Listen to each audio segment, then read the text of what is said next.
بسم الله الرحمن الرحيم. الرحمن علم القرآن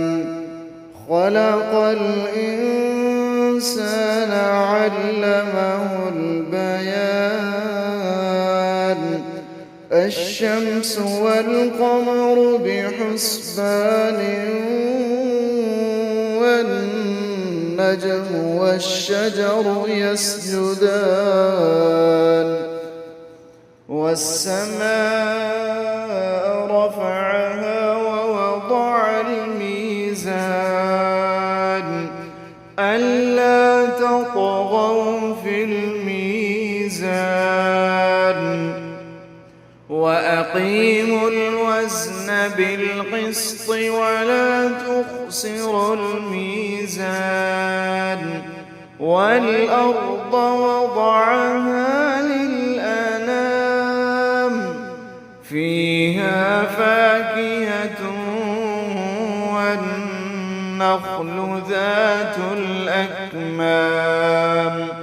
والحب ذو العصف والريحان فبأي آلاء ربكما تكذبان خلق الإنسان من صلصال كالفخار وخلق الجن من مارج من نار فبأي آلاء ربكما تكذبان رب المشرقين ورب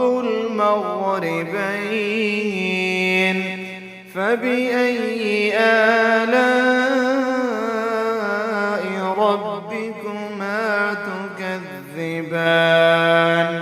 مرج البحرين يلتقيان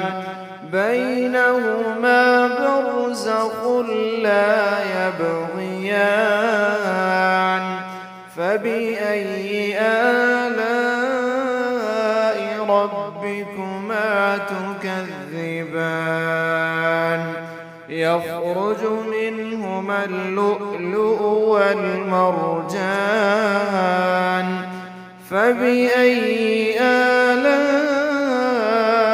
ربكما تكذبان وله الجوار المنشآت في البحر كالأعلام فبأي